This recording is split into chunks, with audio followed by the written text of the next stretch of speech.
The Path of Glouphrie was just introduced into the game, and so I want to read this blog because I don't ever think I made a ramble on the original proposal of it. So before anything, though, there is a little bug fixes and feedback section that Jagex posted.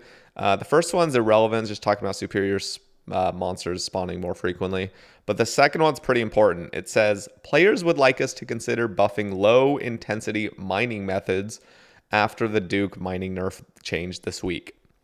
Current status. In the future, we will make a change so that shooting stars will no longer deplete faster if more people are mining them.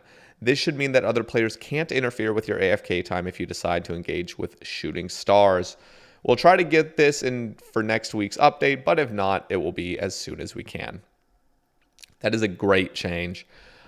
It reminds me of what they've done with forestry, at least the good stuff, in my opinion, what forestry did right, which was changing tree mechanics and allowing you to chop trees with your friends and not be punished for it. In fact, I would say an even better solution to shooting stars is do exactly what you did to forestry, where the more players you have mining the star, similar to forestry, where the more players you have chopping the tree up to a certain player count, you're actually getting a +1 invisible mining boost. So then you're actually encouraged to hang out with your friends for a tiny bit. So not only I guess technically that would mean the rock goes faster in a sense, but just minusculely faster. But technically you would just be getting a little bit more start. Or I guess you wouldn't be getting more start. You'd be getting more start as fast. Maybe this is not what people want. Let me know down in the comments. Would you actually want, again, this would be very minuscule. I'm talking like maybe like a +6 invisible mining boost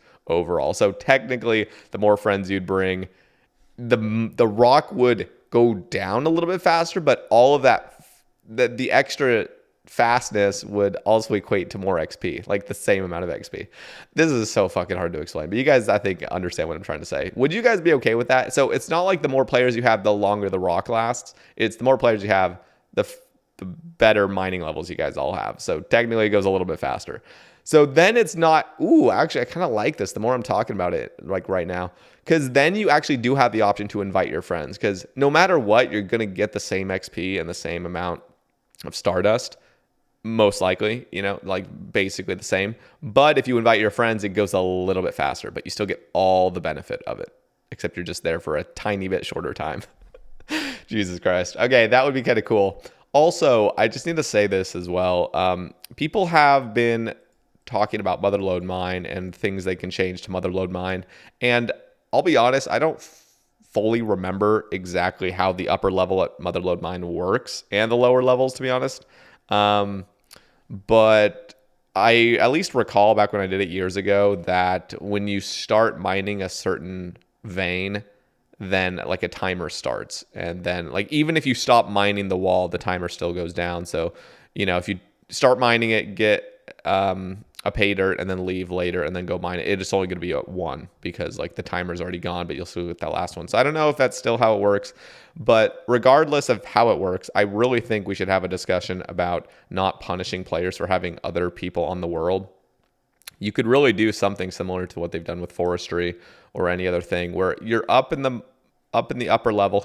I mean, dude, at this point, just make it the lower level too, so people don't actually just hate their life until they get up to the upper level.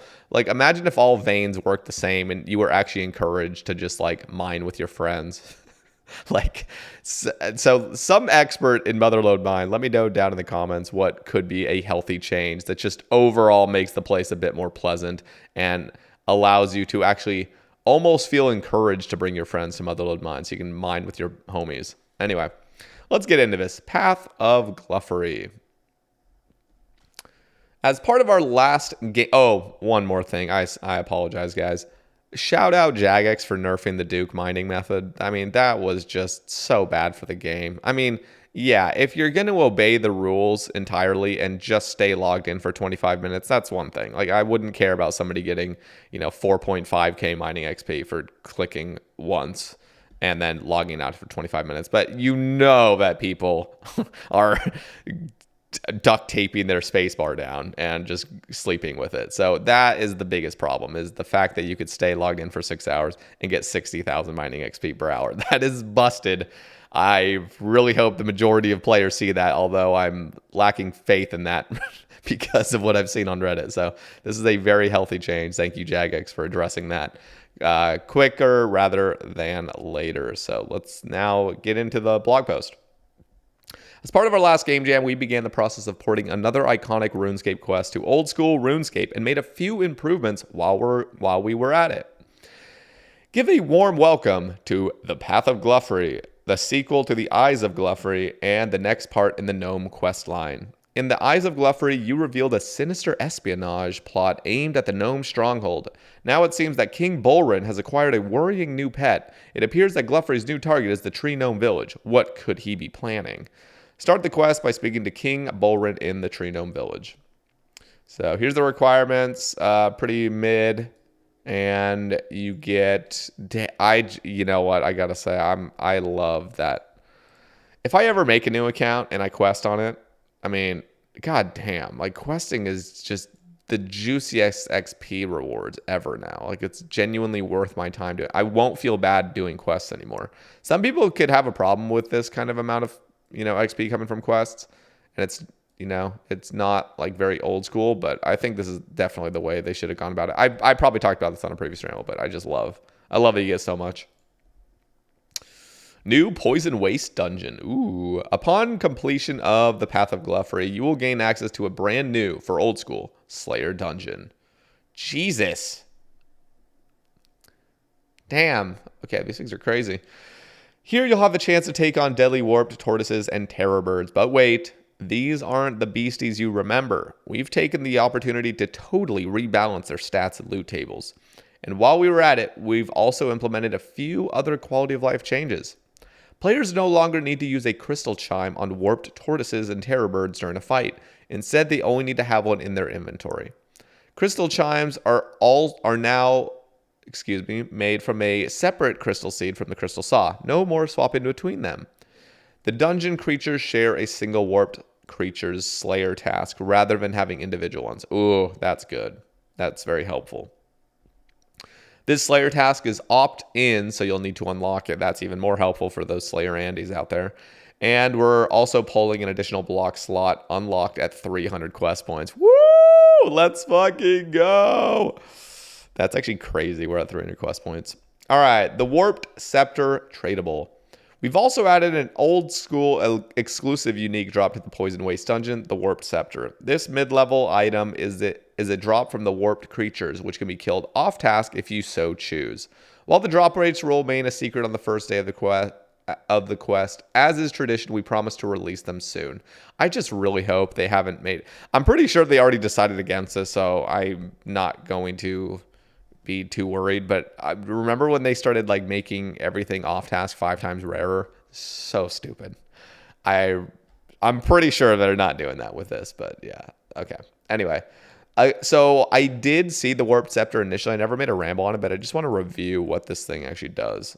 So in terms of the current meta, you'll find that Iban's staff will outperform the Warp Scepter in raw DPS until you hit level 81 magic, at which point its damage output will be higher.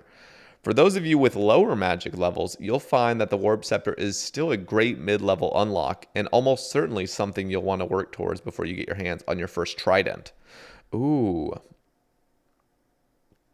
That's cool. So what are the special effects? Built-in spell, power staff. Spell has a base max hit that scales up from 16 at level 62 to 24 at 99. Okay.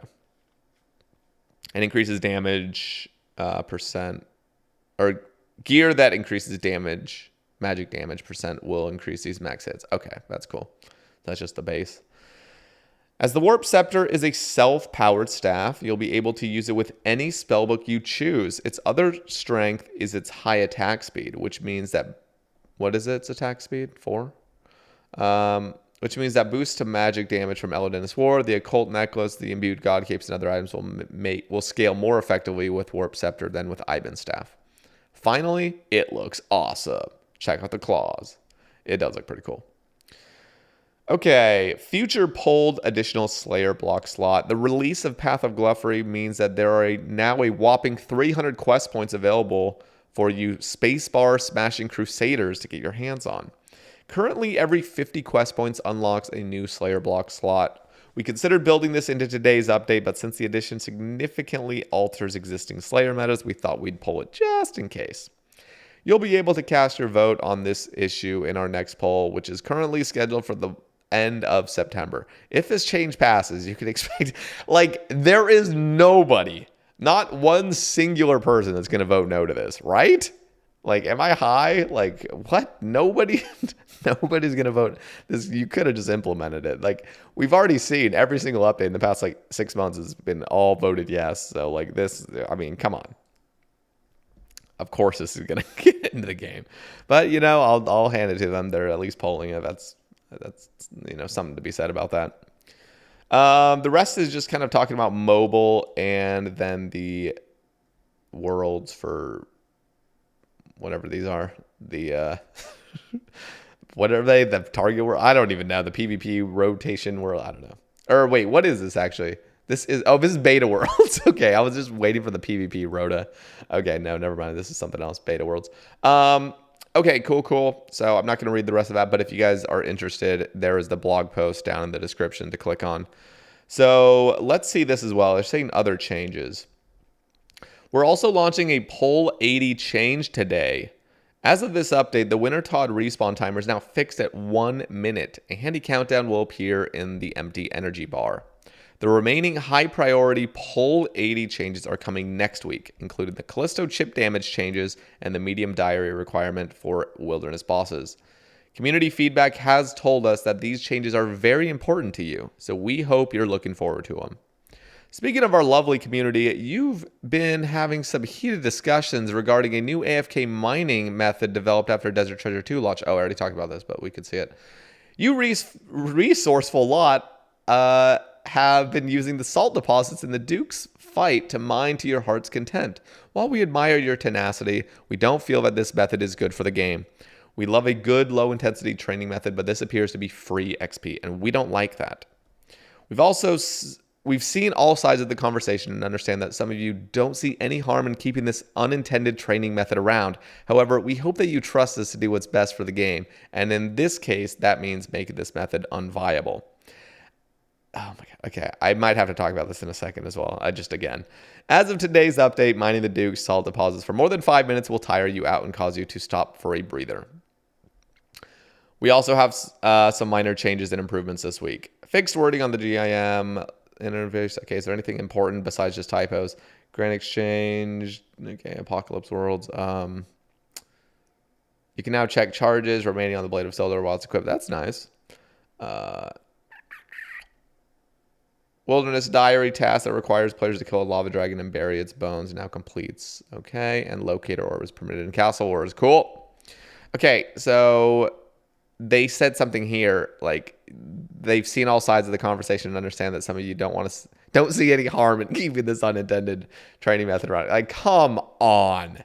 Like, you do not have the players that truly think there is no harm to something like this being in the game. Like, you're just kidding yourself. Like, come on. Stop being... Okay, this is going to come off kind of harsh, but stop being selfish.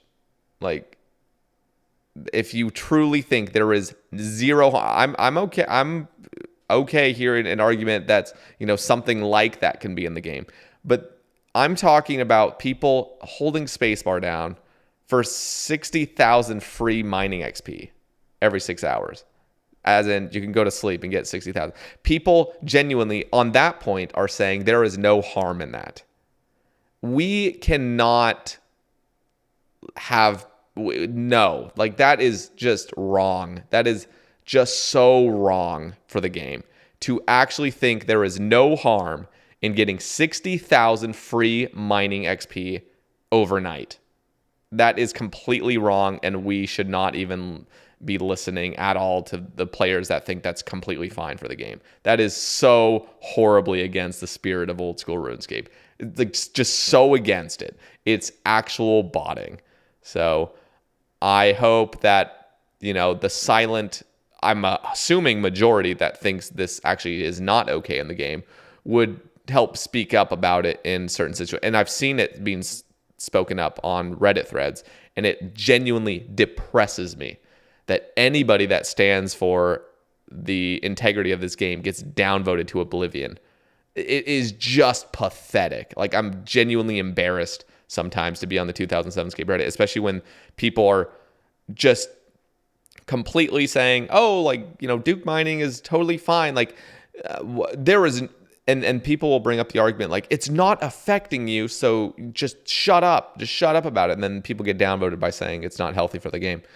And there is harm in it. There's a ton of harm in it. And if you don't believe that, like, you literally bring up, there's a billion other examples I could bring up of that exact same stupid argument. What if everyone got a free Tebow logging in every day? So everyone gets an additional Tebow every day.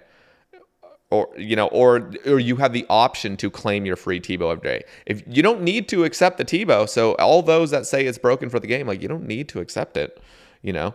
But, you know, let people enjoy it. It's not going to affect you. Just play your game, man. Just play your game. It's not going to affect. It does affect you. Everything in this game affects other players, like every single little update. So this is complete botting.